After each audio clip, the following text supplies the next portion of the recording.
We're live? All right, we're live. Hello, hello. Welcome to the January. Is it January? It is still January. Welcome to the January podcast for 2020 for Outpost 1018. How's everyone doing? Hope everyone had a wonderful January. I hope everyone's well and truly safe from certain apocalyptic circumstances. And yeah, hope everyone's ready for the podcast. I am, of course, Neo Tokyo Tempo. Everyone introduce yourselves. I am Getsuryu or Josh. Uh, Uh, Come on now, don't be shy. All right, Striker right here or Lou, and we got a sponsor. No, It's no, no, no, no. we don't. No, no sponsors. Come on. All right, not All yet. right. One more, one more. Come on, don't be shy. Did he leave again? Yeah, Lolly, Lolly, are you there? Lolly, you there? I was talking with my push to talk off. I am such a moron. I'm so sorry. All right. um, no, yeah. I'm Wally Dominatrix. It's nice to meet y'all. All right, all right. And So RJ is here. He's just not here he's yet. But here. He's here in he'll spirit at the he'll moment. walk Yeah, it. yeah, He'll he's here. walk into it, and he'll be surprised. All right. Yeah. Anyway, Hopefully, he doesn't say anything that will get us banned from YouTube the I moment he comes I on. will immediately hit that end stream button. I have my finger on it right now, so we should be good. Yeah. There's All like a right, what all three right. second delay. We're fine. All right. Yeah. So, for January, uh, a podcast we're actually doing mostly on time. We're covering My Neighbor Totoro or Totoro. My Neighbor Totoro. Or as it's Yeah, not in Japanese, Tonari no Totoro. which And means basically the same thing. yeah. And this was one of the most highly regarded movies of all time, of course, done by Studio Ghibli. It's often the one of the only animes like non-anime fans often see. It's been highly regarded and a classic for decades at this point. And yeah, I think I kind of disagree, but we'll get into that in a little bit. Yeah, this anime has such a following that it's iconic in a way. Yeah. I guess first, just to get the conversation rolling, we don't usually have to do this, but just to get the conversation rolling, let's talk about the animation. So, what do you guys think? I think it's some of the greatest animation I've ever seen. It's absolutely beautiful. I remember, like, immediately being blown away. I remember very specifically this one shot right at everyone is sort of or riding in the truck and then it goes to like a first person view of the truck and Hmm. there's like 5 or 6 layers of background animation, or at least it seemed like it, and it was like whoa, whoa, whoa. You guys are just showing off. Yeah, it was very lovingly put together. It's in terms of animation, it doesn't like 'cause this was an earlier Ghibli work, and I think later on is when a lot of the things that are I would say are more visually complex, if not necessarily better in terms of composition or whatever, came out of the studio. But for an early effort by them, it's still very visually stunning. It uh was definitely the high point of this entire anime.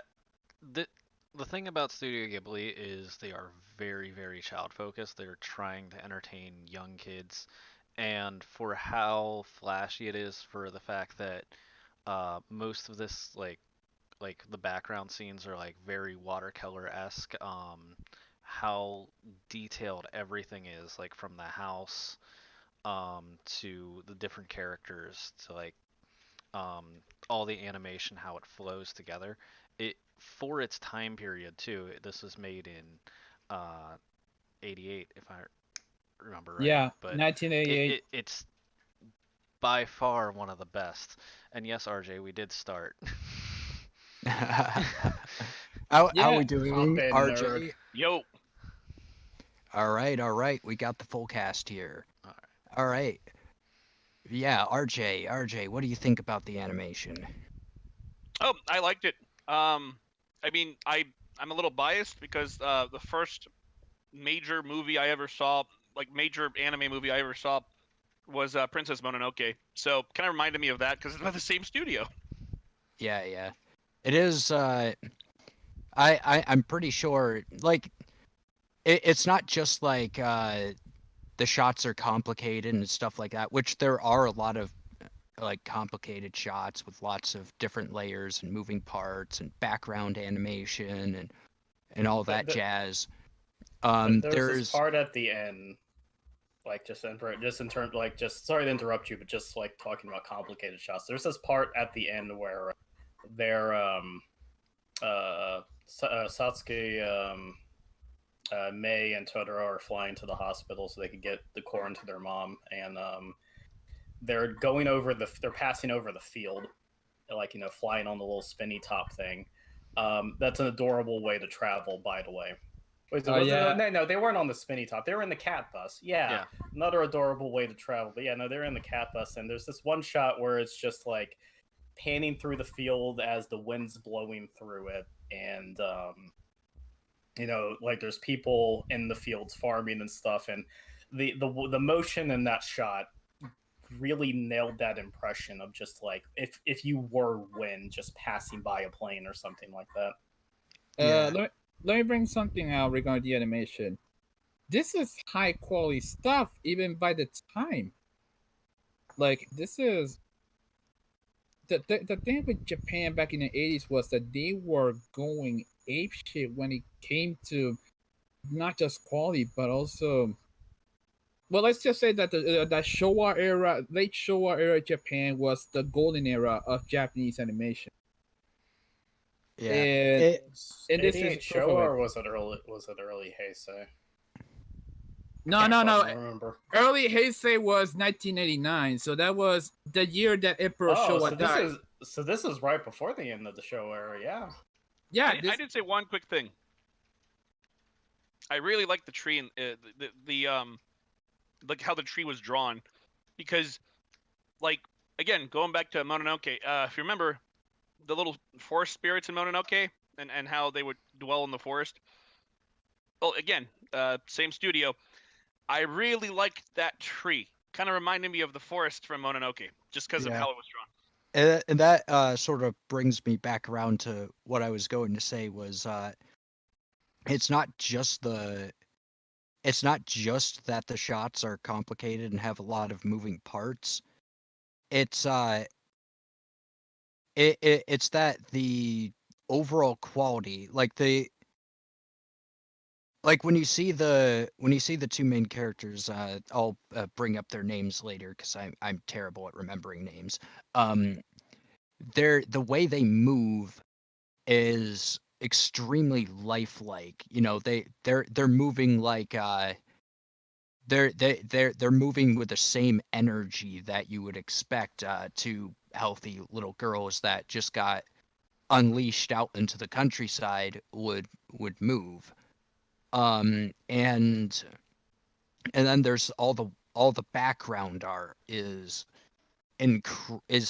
just stunning, and Oh the yeah, art the layers. direction and the color palettes and all that. Every no expense was spared to make this work look as beautiful as possible. And it is truly a sight to behold. It rivals like name a really well animated movie uh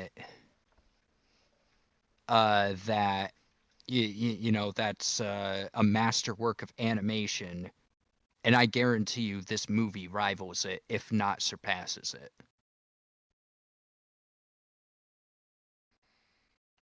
Yeah, I mean, even the animation, like, I think that like we can all just agree that this is one of the best animated Uh, movies.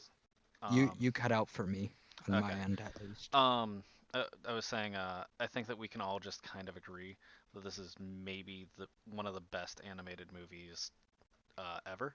Um, As far as and yeah, animation goes. as far as animation goes, that's why I was saying like the quality of animation is bar none. It holds up even today. If this style and this quality of animation came out in the box office today, it would still be good enough and hold up, where people would say it's well done and that it could be still critically acclaimed. And if Yeah. you could almost make the point that if this came out today, um, if they continued on that trajectory and would have stuck with this for all anime, that we would be even further along.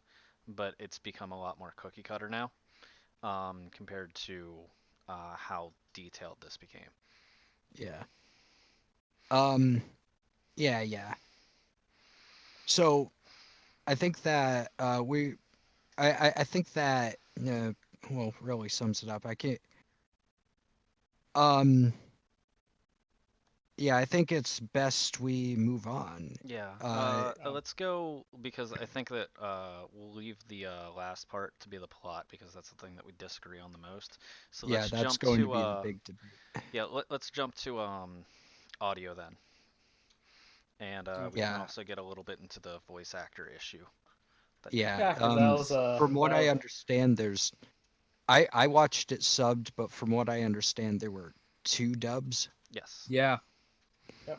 One was the streamlined dub, which was back in 1988 or around 1992, around those years, and the later one was done in 2005 when Disney did that Yeah. joint venture with Studio Ghibli. So there's the Streamline one, and then it's known as the Fox version, the Fox dub, because Fox, well, it was Streamline that put out the animation and put it in the theaters. Fox was the only company that was willing to take a risk and put it on VHS at the time, and it was a huge hit on VHS and like spread across the country. But um, What, we'll what was start. more Go ahead. what was more interesting is that it's also known as the Trauma dub because apparently, uh, Trauma, the same studio that did all these B movies, also distributed as besides Fox. Yeah. So let's jump into it. With the audio, we'll go with the music first though. Yeah, How yeah. did you guys think of like the music, like the background and the opening and the ending? The Oh, the Very fitting. opening yeah, the opening and ending were very fitting. It has it's a kids movie. It's a very whimsical kids movie. yeah. They So the opening and ending kind of match that. yeah. And on top of that, like just the OST itself, there's a lot of sequences where they definitely had the composer watching like animation slides or time things a certain animation, like when May is first noticing the small little Oh, the small little the dust bites, the little yeah yeah the little forest spirits and stuff like Dust that, bunnies. like it's making the little it's making the like there's like little stings and like symbols going off when she's like taking steps and stuff like that, and that was the very older style cartoon type of Yeah, thing to do.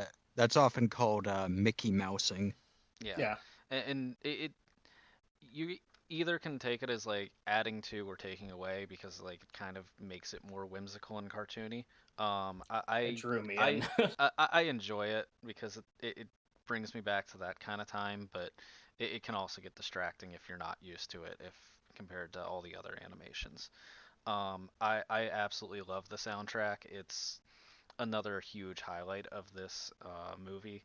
Um, just having like that um like the Totoro kind of like uh, little snippets throughout the entire soundtrack, so that you know whenever that's happening. And then the cat bus has like a little bit different of a soundtrack, so it's kind of like that character soundtrack kind of thing. For each character has something different, and that's something that I miss in a lot of animes too.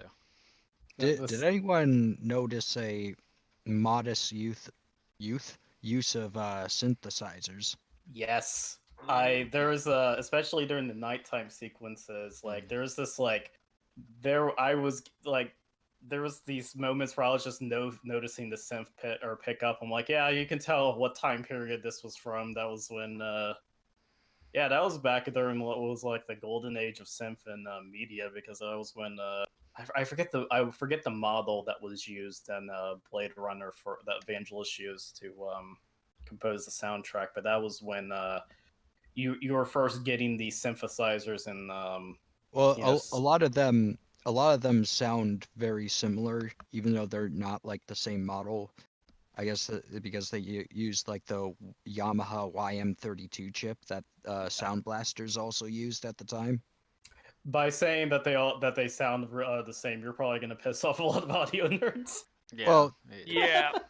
I said they sound similar yeah. That's because It's not they the have the same same, chip really. driving them. yeah, Well, Honestly, okay, I'm gonna this say is just to the consumer, it's gonna sound similar, but to the audio geek, no, it's not gonna sound similar. Anyways, go ahead. yeah. all right. This is a very unpopular opinion, but I don't like marching band music. So on that alone, it's basically my taste, but I am not a fan of the intro. The ending, however, it was actually good. It was actually decent. Hmm. Yeah. So Yeah, as far as let's say voice acting goes, I watched it subbed. Um and all I can say is yeah, everyone's cast very well. All the voices fit the characters. They're acting rather than putting on a voice. Yeah. Um they have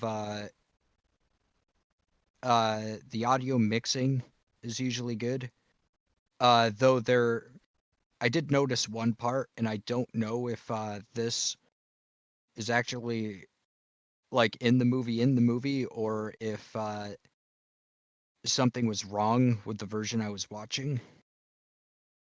Um, but when they're looking for when they're looking for May in the river, and and Satsuki, I cannot Sasuke. pronounce Satsuki, Satsuke. Satsuki. there we go, Yeah, there yeah, we yeah. go. It has to be Mhm. Satsuki. Um, she kind of runs away. Uh, you see the old lady yell something, and nothing comes out. And I don't know if that was intentional or if that was a mistake in the film in general, or if like a I dubbing issue, or if or yeah. if there was something wrong with my rip. I think that might have been wrong with your rip, because I checked everything else. Like I remember her yelling. I watched like the Fox dub alone because that's my favorite version, and then I watched the Japanese and then the Disney one back to back. So I'm like, that one scene I'm gonna have a hard time, but I do remember her yelling something. Um, Okay. so it might have just been like that. I could be wrong though. With all the versions, there are parts where they don't match at all. Is the other thing. Whenever you're going between the Fox and the Disney one, they aren't even close to saying the same thing, and Yeah. it's super super jarring, and it really shows like the talent level of the people that worked on it, and then also um, just like how much Disney really didn't care.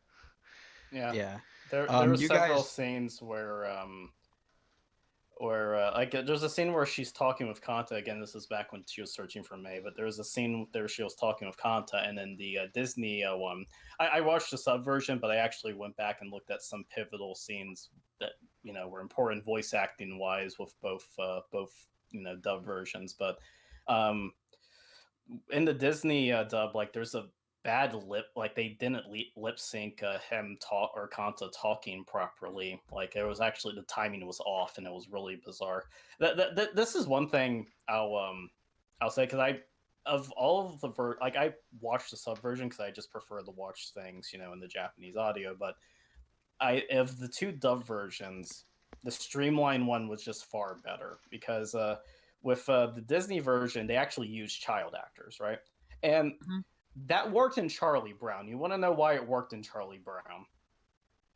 Why? Because all of their lines were written and paced like they were realistic children talking about something. They were kind of awkward and everything, but it fit the aesthetic of everything. It fit the awkwardness of the characters because that's part of the quirk of Charlie Brown as a series. With My Neighbor Totoro, the characters act too dramatic. Like there's a difference between normal speaking dialogue and dramatic dialogue. This is why you can't learn. This is why it's noticeable for a Japanese person when somebody learns Japanese through anime because they're often speaking in what is scripted Japanese. Imagine if somebody, say from like Japan, learned English through soap operas. Yeah. You get the idea. But with with the streamline dub, they actually got adults to voice all the characters, and they did a pretty solid job. Like they actually had training in doing dramatic scenes and stuff like that. When you go over to the Disney dub, and this would be like when Dakota or Fanning, you said did Setsuki? Yeah, it was Dakota Fanning and then her younger sister Yeah, this is Leslie 2000. Fanning. Yeah. Yeah, So those were the two sisters. Yeah. Go ahead. yeah. You know what's Neat. interesting? Go ahead, Ollie. Oh well, I was just saying you can tell that was when she was like younger because she cannot voice act Yeah. dramatic scenes It at least at that was- time, yeah. and probably changed now.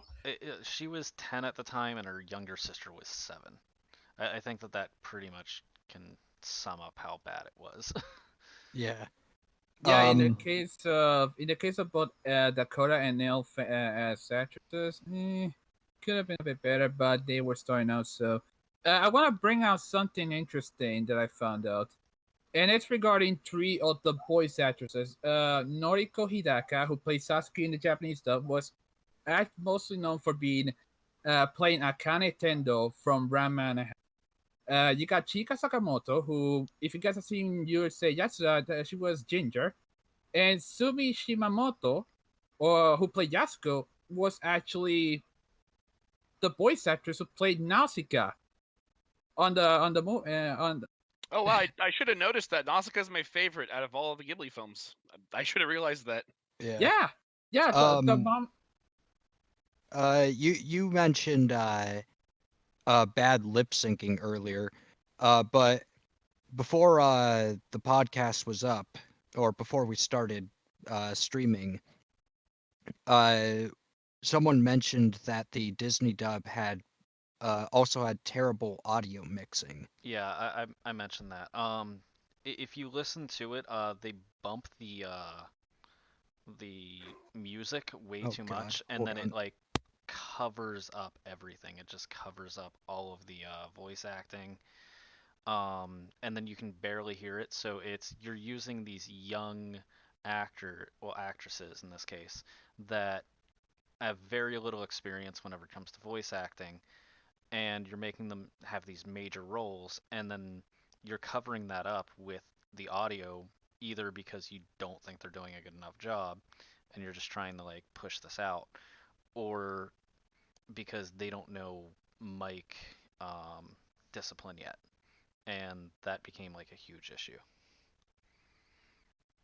Wonder if this wasn't like one of those things to help, like kind of like a training exercise for them because didn't Fanning didn't she voice Ponyo and Um, I don't believe she voiced Panya. I could be wrong. I can check that out right Because I now. remember the Ponyo dub just being like Oh my god. significantly better quality Yeah, wise. it was way better quality, but I have if we want to get the Ponyo, that would be a completely different topic, and it doesn't look like she's on here for Ponyo, so I'm gonna say no.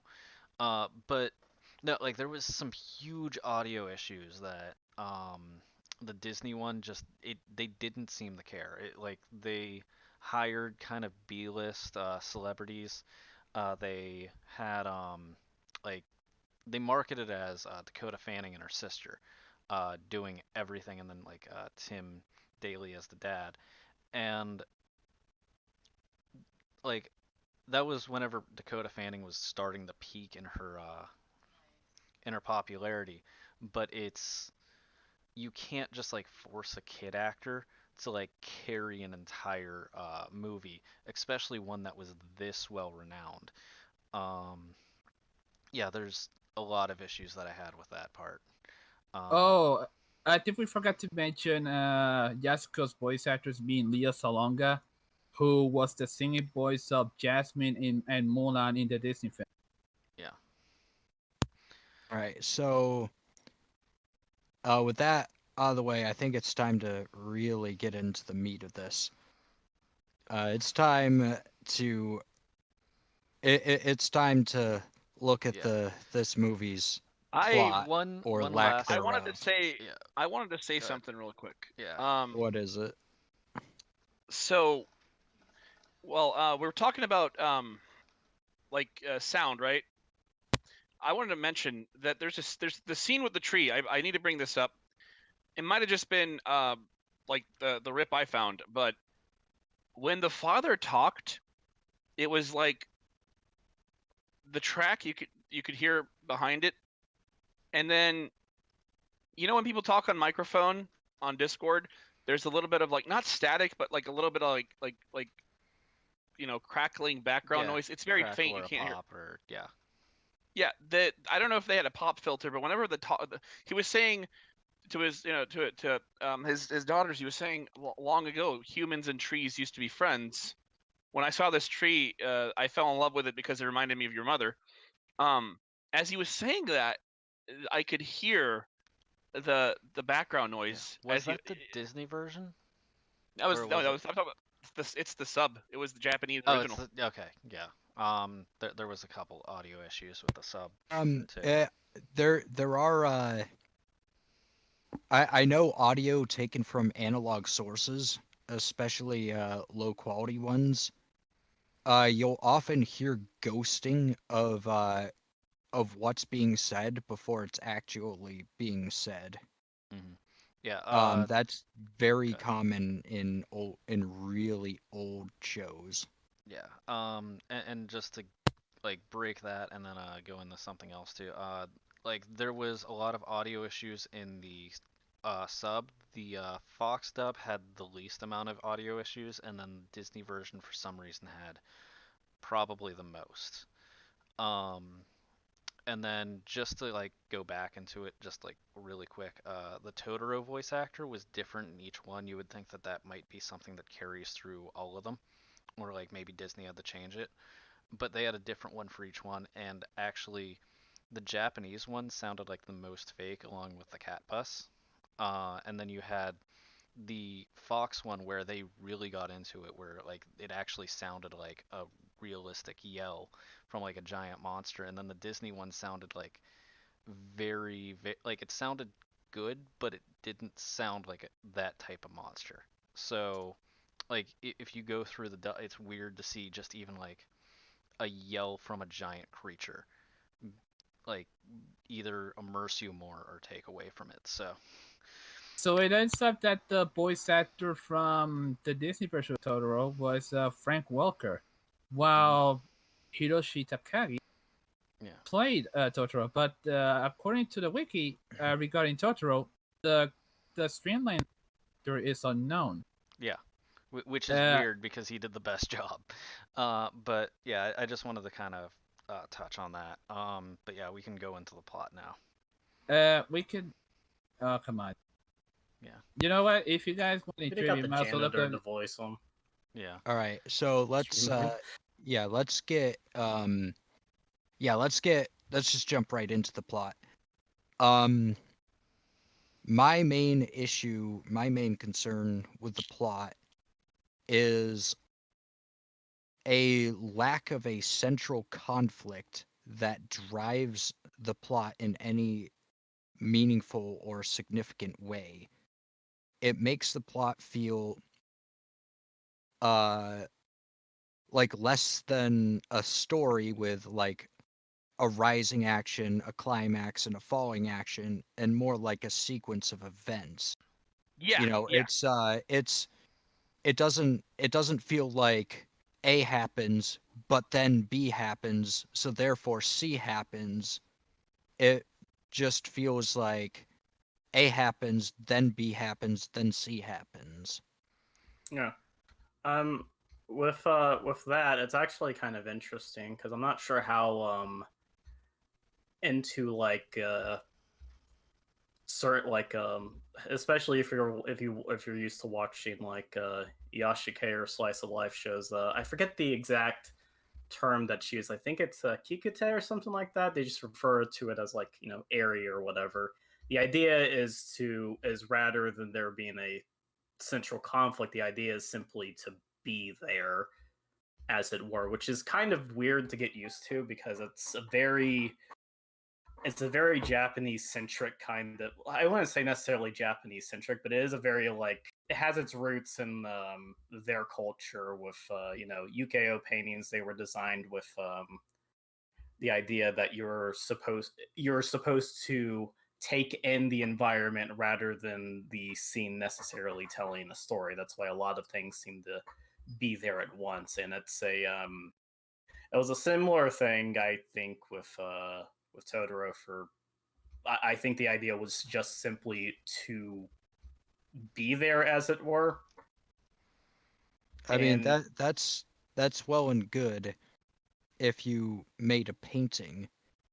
But this is a movie. It's supposed to well, have a I'm narrative. saying It's that supposed to be a story. this is a type of storytelling thing that is a thing Yeah. over there. Like, It's actually like it's not a very popular style, but it is a style of storytelling where you aren't really driven by a narrative. What you're driven by is just following the day-to-day life of like these young girls as they're dealing with something, even though there's not really something that they overcome or anything that happens. It's more you're seeing them deal with this major issue and how like that affects them and how that affects the people around them. And then it's also a very cultural thing of like you see the people around them helping, and then it's also trying to teach a lesson. It's less about the narrative of pushing a plot and more about teaching a lesson on how Well, you should be treated, and then also telling like a folklore in the background. I guess my question for that would be then what is the lesson? The um, lesson is like if you saw how the community all came together. So you saw the grandmother, Granny helping out with everything. You saw the dad whenever he got to the town, uh, like yelling out over the field, saying it's like I'm gonna be your new neighbor, and then those interactions.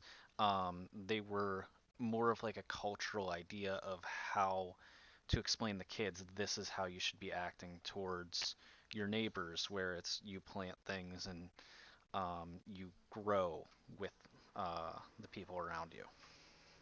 Oh, I mean I can see the intent there. Hmm. But there's also a matter of execution. Like Yeah. shouldn't the shouldn't the characters, if you were trying to send that message, shouldn't you like present a character that doesn't understand that, and maybe even is against it, or maybe not, maybe just doesn't understand it, You don't and learns that over the course of the movie? you don't necessarily need to do that. because it's more of like he said, it's more of like the painting of like expressing Yeah. what is going on, and just seeing that in a movie as a kid, where it's not like you're learning it because they're pushing it on you, but you just see it and you go, oh, that's how things are, and then it's a visual acceptance instead of just like trying to hold you to this is how you should be acting. Yeah. But It's again, that's not really that's still not really like telling a story per se though. it's And a that storytelling style, but it's one that is distinctly different from a well, lot of it seems westerns. Yeah. to be well, I mean, I accept that it's different, but it seems to be a storytelling style of not telling a story. Yeah. I will say, I'm gonna It can jump come in. across like that. Yeah. It's can be just let me finish this point, RJ. It can come across like that. It is a very Eastern style of storytelling because with a lot of storytelling in the West, our tradition tends to base itself around for younger people at least we tend to tell very simple like hero style stories, the hero's journey as it were. Beowulf, Yeah, Yeah, the Beowulf Well, Beowulf. example. Beowulf Yeah. I wouldn't call for younger Odyssey. Well, people. not for children, yeah. but it still is in the same vein. So things like Not children nowadays. Yeah. well, Like it's the Hansel and style of Gretel was storytelling that's brutal. important. Yeah, it's the Yeah. style of storytelling that's Yeah. important. Yeah. That not So it can be jarring for anybody that isn't used to it. Well, But I Yeah. wouldn't really call it jarring. I'd call it bad. Well, you I could call it No, well, boring, see, no, bad, hold up, or hold up. yeah. See, Go ahead. having grown between both West and East, I recognize the like what both are trying to do. Like they're both trying to convey a story that also entertains and takes a little bit of time. It's a little bit of a time killer to keep you amused. On the other hand, it's supposed to teach kids something. And anyways, what I'm actually going to relate this back to what I was going to say. So, Dom, are you finished by the way, or should I wait for you to make your point? oh, I'm finished. I'm finished. Okay, okay. So, having watched Ghibli's other stuff, like Nazca, The Valley of the Wind, Howl's Moving Castle, etc. I forgot what the most recent one was. Something in the Witch's Flower. It's about that little girl who accidentally goes into an academy for witches, and she has a blue flower that her grandmother stole from them. Um, anyways, what I've noticed is that might sound a little I don't know odd saying this. A lot of their movies seem to be about emotional journeys, like loss, acceptance, remembering the past, or moving on, or trying something new. Um, Well, Nausicaa was definitely about that, but it seems to but it still it's a has couple. It's not all of them. Not all. Not, here's the thing. it still has like Will. a central plot Yes, I didn't in see like that. a I didn't central see that in conflict. Totoro. I didn't see that in Totoro, and that's what I was gonna say because Nausicaa had it. Princess Mononoke definitely had it. The let me Google it so I don't mess this up. Um, While you like, do that, let me put wait, my no, dude, hold up. So wait. so before Lewis, before you make your point, I wanted to finish mine. I found it's Mary and the Witch's Flower. So uh, Mary and the Witch's Flower also had it. And I guess it was like, in a sense, it's like coming of age because the main character is a little kind of bratty, and she comes across the side protagonist, and he's a little bratty, but he also wants to grow up fast, and towards the end they both kind of change. Um, but it's not just the movies; it's also the games. Now, Nino Kuni 1 and 2. At some point, we got to review the anime because there is now a Nino Kuni anime. Um, the Nino Kuni games are also like that. You have Nino Kuni 1, where the main character, his mother has a really bad heart condition, I think. And then, from what I remember at least, because I played the DS version and the I have it on PS3 as well. It's where, but he crashes his friend's little cart, his little homemade cart, and his mother his mother finds out that he crashed this car, and she basically has a heart attack. Like something happens, she dies, and like something out of I think it's called the Little Master or something, that old movie animation from the West, where it was about like these like the toaster and these other house appliances trying to find their owner. Oh, the Some very little toaster. Yes, the brave little toaster.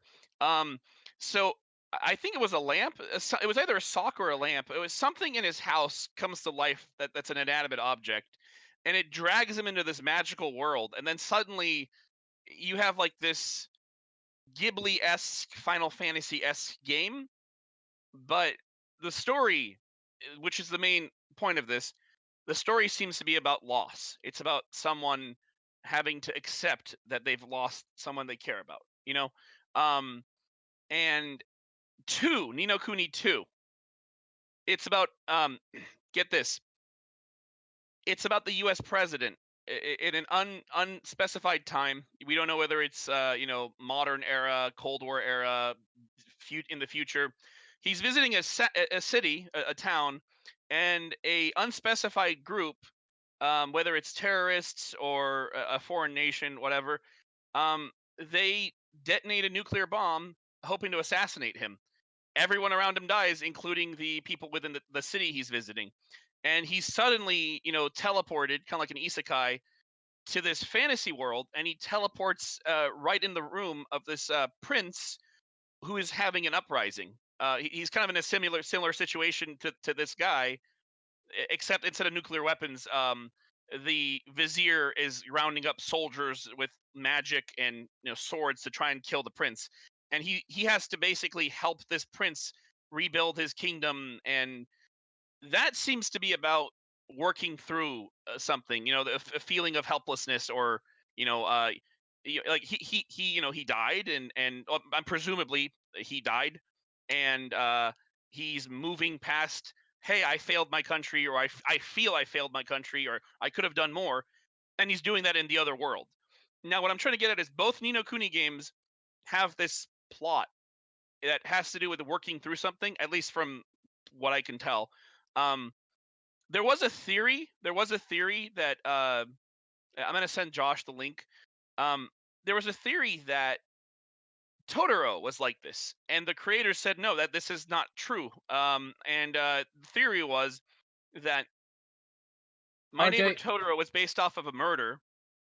it Um, was it wasn't exactly a murder. It was more of a suicide. well, no, it was a murder. The first child. So just in a few sentences, supposedly, I gotta check the facts on this. Supposedly, there was a murder in Japan where a young schoolgirl was kidnapped, um, like either on her way to school or whatever, and she was found murdered. And her parents were incredibly distressed by this because family is a big deal. At least in my experience with Eastern culture, having lived in Asia for a good chunk of my life. So the daughter really felt the misery of her parents, and then she committed suicide. Now, somebody thought that Studio Ghibli had been paying homage to this family, assuming the family's real, by the way. I don't even know if this is a real story. It And was more of an urban legend, but yeah, yeah, yeah. was So yeah, so Ghibli has come on record and said this is not what we did, because the representation was that Totoro is basically the the Shinigami. He's like this god of death, and that the cat bus is basically like the ferry that takes you to the other side, and that everything the children experienced that was supernatural was because they had died and they had been Peter Panned away to another world because they died. That's yeah, a it was. weird as hell theory. Yeah, Oh no, yeah, it's if you type in My Neighbor Totoro theory, like that's the first thing that comes up. Like it's Josh, Kotaku articles. would you mind showing the screen the article I sent you? Because Ghibli has come Yeah. forward saying that this is not the case. They said Um, this is a fantasy movie we Uh, made, and somebody liked this theory and they spread it. But let me try and do this without like All right. ruining the podcast. okay. In Anyways, the Will, yeah. So Yeah. you guys get my point. This movie is very like artsy and fantasy based, and it's great. It's actually like a fun movie, but it's nothing like There we go. the story driven Ghibli stories, like including Well, the Yeah. Ghibli video games. Well, And I'll give Neo There you that if you're looking for something to just like actually get someone, and like I can understand why this is looked upon fondly. For a lot of people, this was something they watched in Alright. their childhood, so of course they're going to have quite a bit of nostalgia for it. But yeah, if you're not used to There this you go. style of storytelling, Well, it is going to it's not. completely throw you off. Well, it's not just that I'm not used to this kind of storytelling. It's Oop. that the There we go. you're Alright. like we've had storytelling figured out for 1,000 years, probably a lot more, and you're not supposed to make a story that doesn't have any conflict in it or any Why? meaningful central it's because It's you're it's it, less it's entertaining. because I think is well the thing. it's not just that it's not less entertaining. It's it's because you now have a situation where where well essentially nothing meaningful or important happens.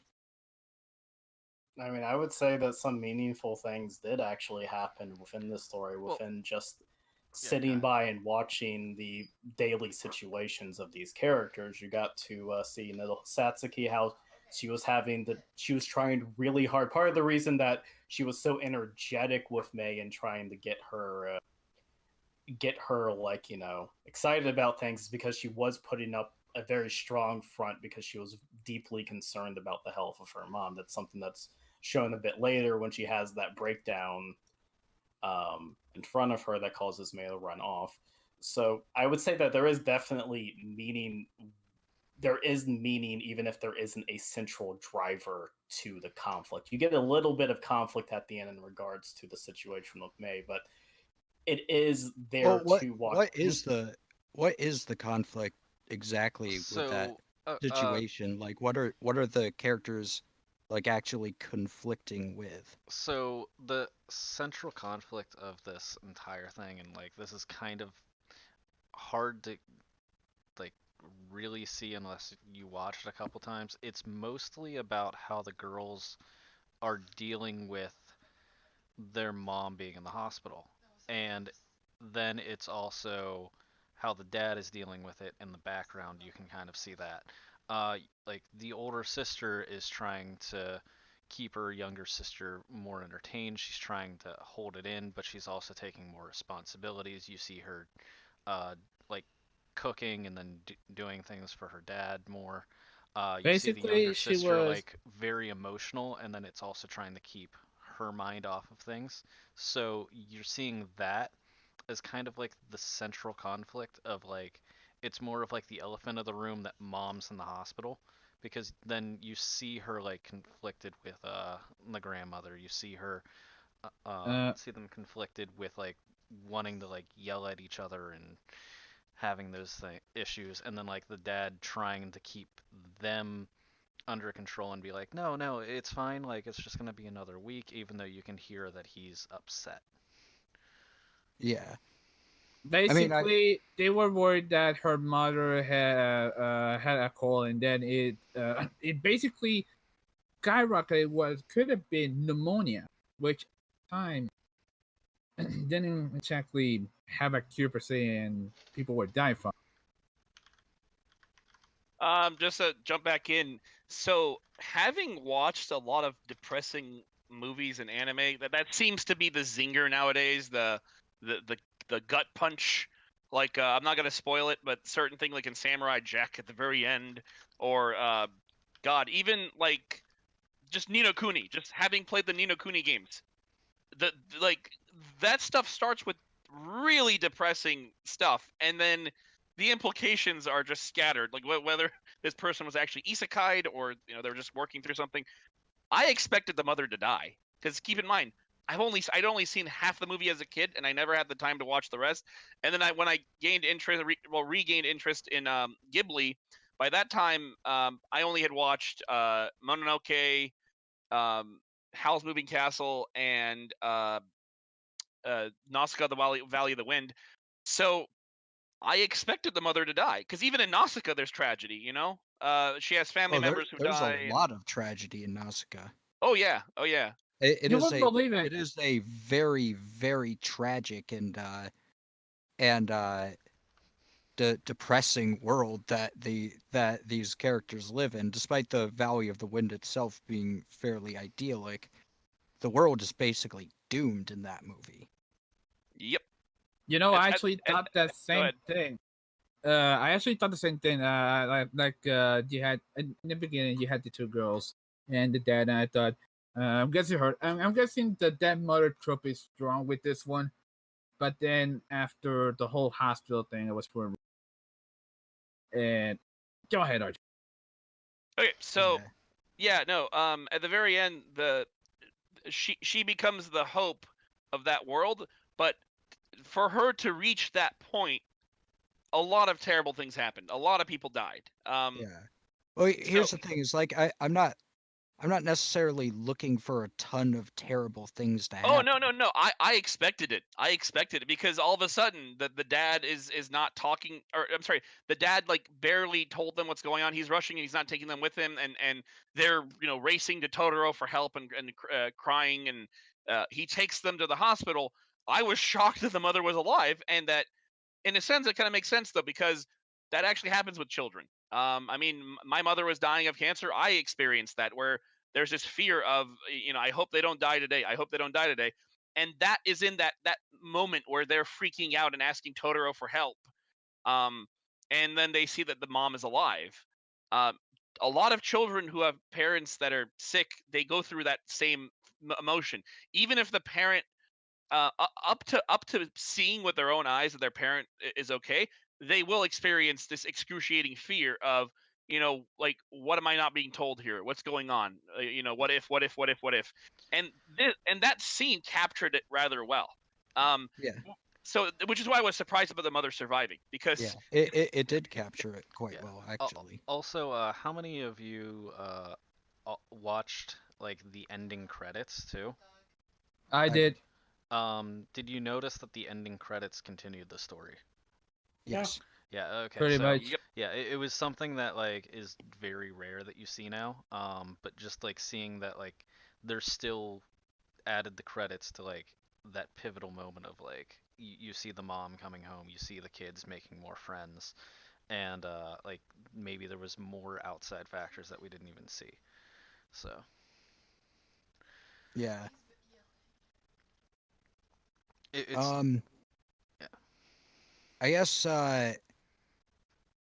I guess my next question would be: does Satsuki learn and grow in any meaningful way during the story? Uh, see, Hmm. I would That is say something yeah, that is yeah. something That I that would would be actually something. say is a storytelling flaw. Yeah, Well, I that think would be one there of the biggest I flaws. do think there is value in conflictless storytelling. There is a genre of conflictless storytelling in anime, and it's becoming a bit more popular even westward now with exposure to stuff like that. But I I wouldn't say that Satsuki necessarily grows. I'd say May probably grows the most as a Well, Um, character. May's not like the main character. I Yeah, I know, the I reason know. I well, I I focus on Satsuki and I've been focusing on Satsuki is she's like the yeah. lead There's protagonist. a slight moment in it. It's not much character growth though. It's a very small amount where whenever May runs away, she's blaming herself, and she was willing to like go from like yelling at her to like running all the way to the hospital and then running back. Um, you can see like her working out her inner conflict of like she wants to be angry at her little sister for not understanding what's going on, for not like only caring about herself, but then she's realizing that there's better ways to handle the situation. So that's like one small character growth part, where you see like she's slowly maturing, but there wasn't like a giant mature thing. Yeah. It doesn't it doesn't have to be like giant Hmm. or anything. Um, you know, let's I don't know. Let's I guess I have an excuse to bring up Halo. Love Halo. All Yep. right. Master Chief, how does he learn and grow? Well, he goes from ignorance to knowledge. Boom, you have his character development. Yep. Halo 2, he's forced to work with the No, Arbiter. in Halo 1 I'm Yeah. talking Oh. about. Well, Just Halo 1, not his overall growth. Okay. I Yeah, was. but he was literally teleported to his character growth. To be fair, Oh yeah, Yeah, that was a Deus Ex. it still happens though. oh yeah, it happens. Okay.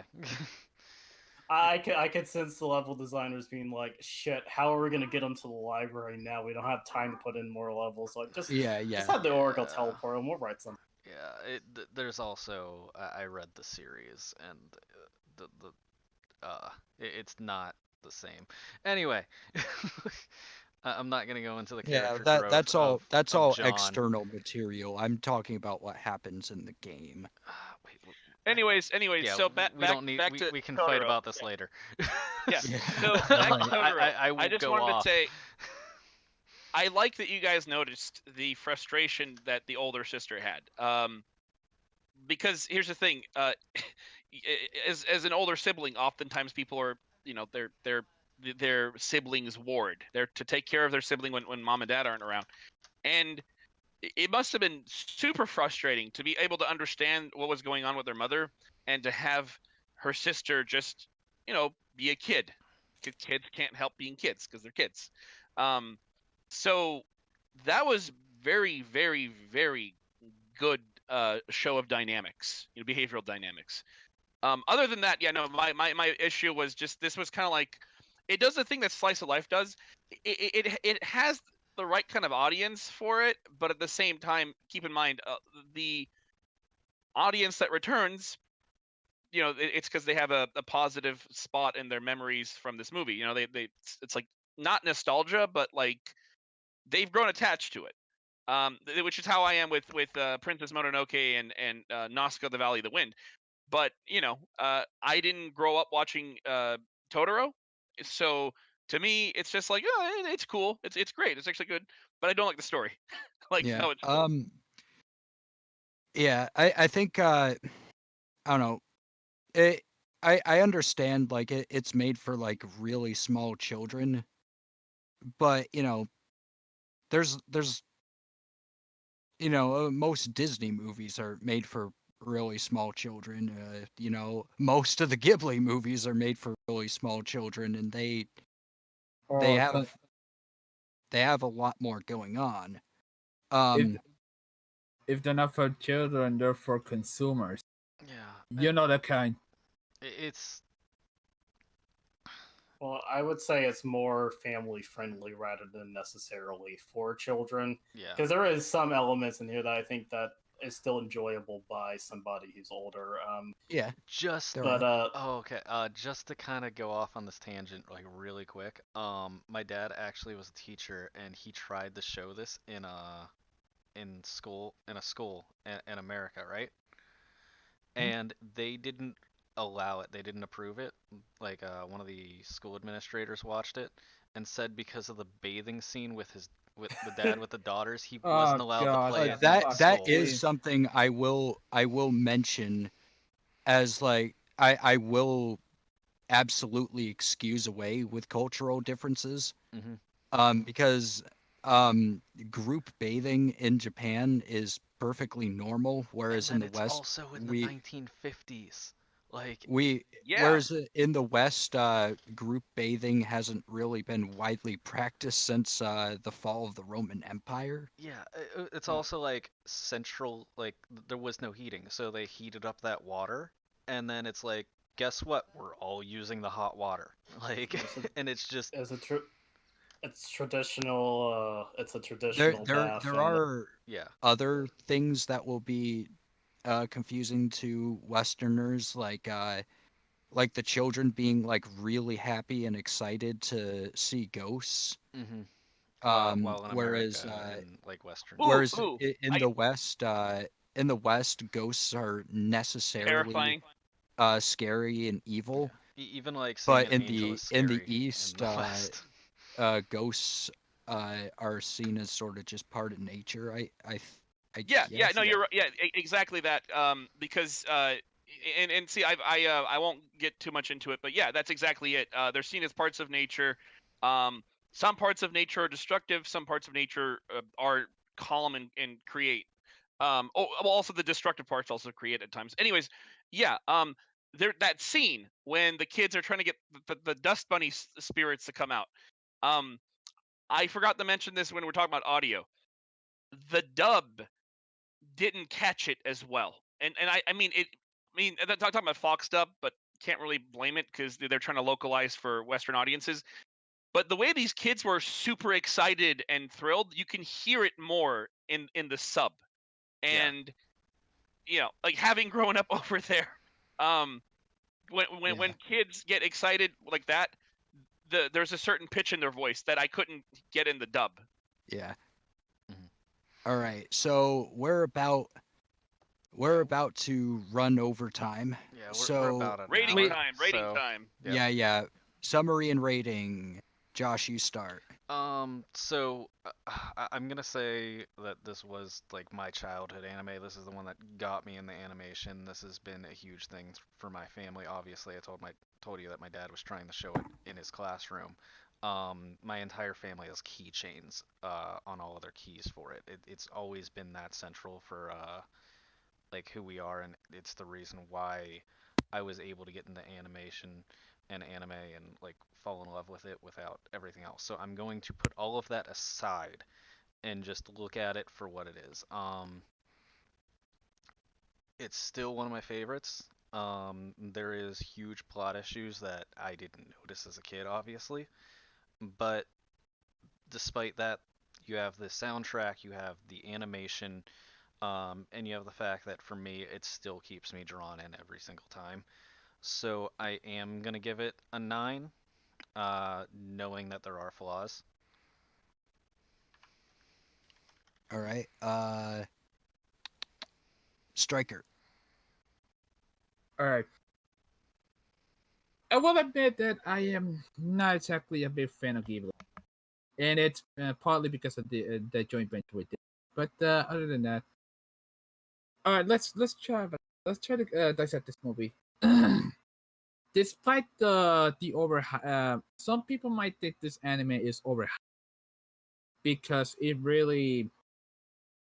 I mean, considering that all the stuff that we talked tonight about how it lacks a concrete plot, it it really it's only ever meant to be seen by little children because frankly they have bigger a bigger sense of imagination.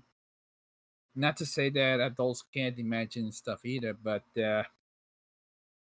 I'm gonna cut it short and say that outside the animation and the beautiful watercoloring that these people have made, because Ghibli is pretty famous for their watercolor arts, it really doesn't have that much to offer, in my opinion. Of all things, I'm giving it a 7. That's final score. Lolly. oh, for if you're looking for any type of thing, well, I mean, this is pretty obvious at this point. If you're looking for anything type of thing to show a younger child who wouldn't necessarily be able to watch other types of anime, it's perfectly fine. Would recommend the streamlined dub if you could get it over the Disney dub. It The animation is beautiful. It really manages. I didn't bring this up, but it does manage to capture. It has a wind theme going about with it. From from how the wind moves when Totoro and the cat bus moves. The instruments they use are wind instruments. Trees catch the wind. They managed to capture that aesthetic, that feeling of being out in the countryside really well. And I think simply for the artistic merits of the animation and the production alone, it is absolutely something that you absolutely do need to watch. With uh, with the storytelling, yeah, if you're not used to that type of conflictless storytelling, it can be very jarring. And if in that case, I think if I were to recommend a Ghibli film to go to first, I would say Spirited Away would probably just be the better one to start with first, either that or Nausicaa. But yeah, I would say about a 7.5. I'd say that 7.5 to an 8. All right, RJ.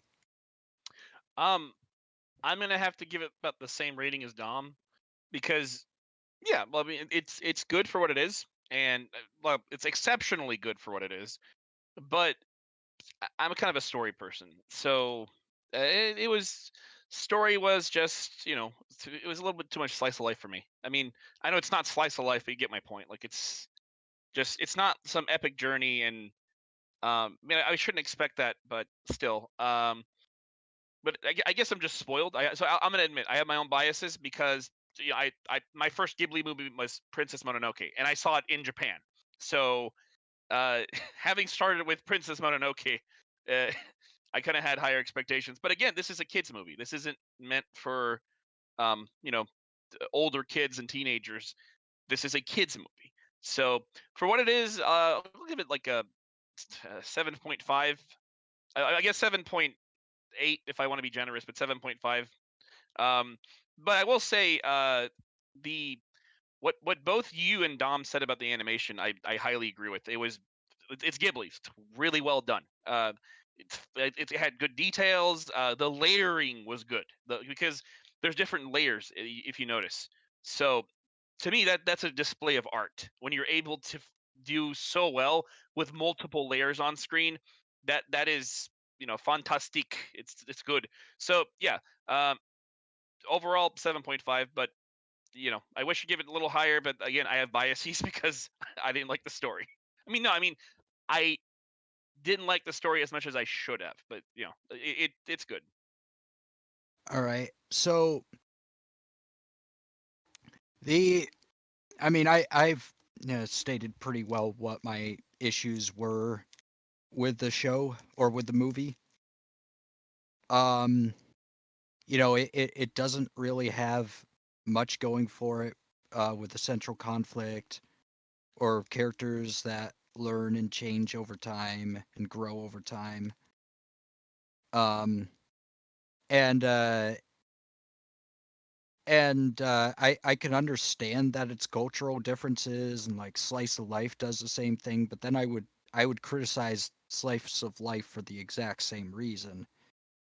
And I'm just not willing to accept that it's like cultural differences. I don't think it's a particularly good way to approach to tell a story.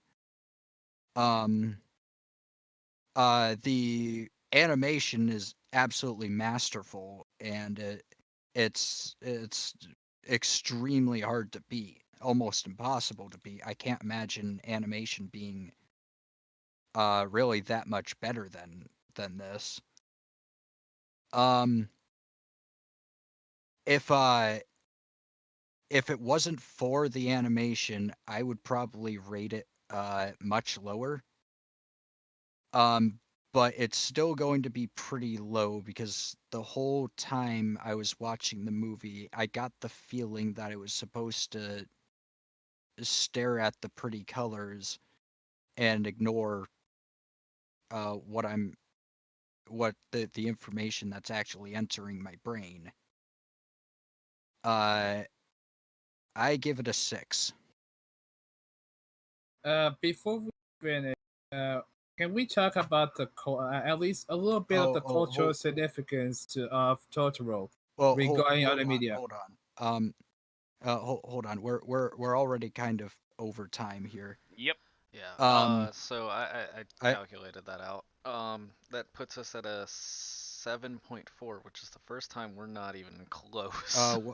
Your voice cut out. yeah. Okay, so we're at a 7.4, which is I think the first time we're not even close to the ratings. 7.4. Yeah, it is the average for us.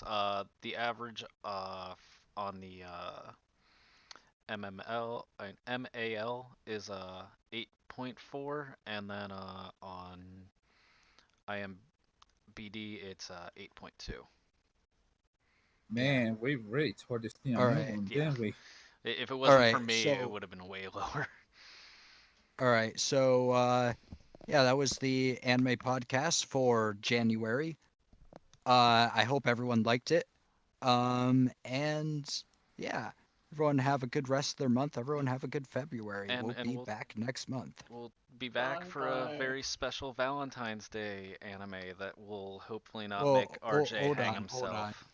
RJ, like before we planned that, said he wanted to pick something. So Okay. we'll For we'll March. talk Yeah. about that. Yeah. So Yeah. so we'll So for figure. March we have an epic. We have Oh an yeah, actual yeah, epic. yeah. Okay, Okay. for March. All right, then Yeah. February we have Well. a very special Valentine's Yeah. Day. Okay. All All right. right, Alrighty. so everyone have a good night. All right. Later. Take care. See ya. Now, Bye bye. I was about to press. There we go.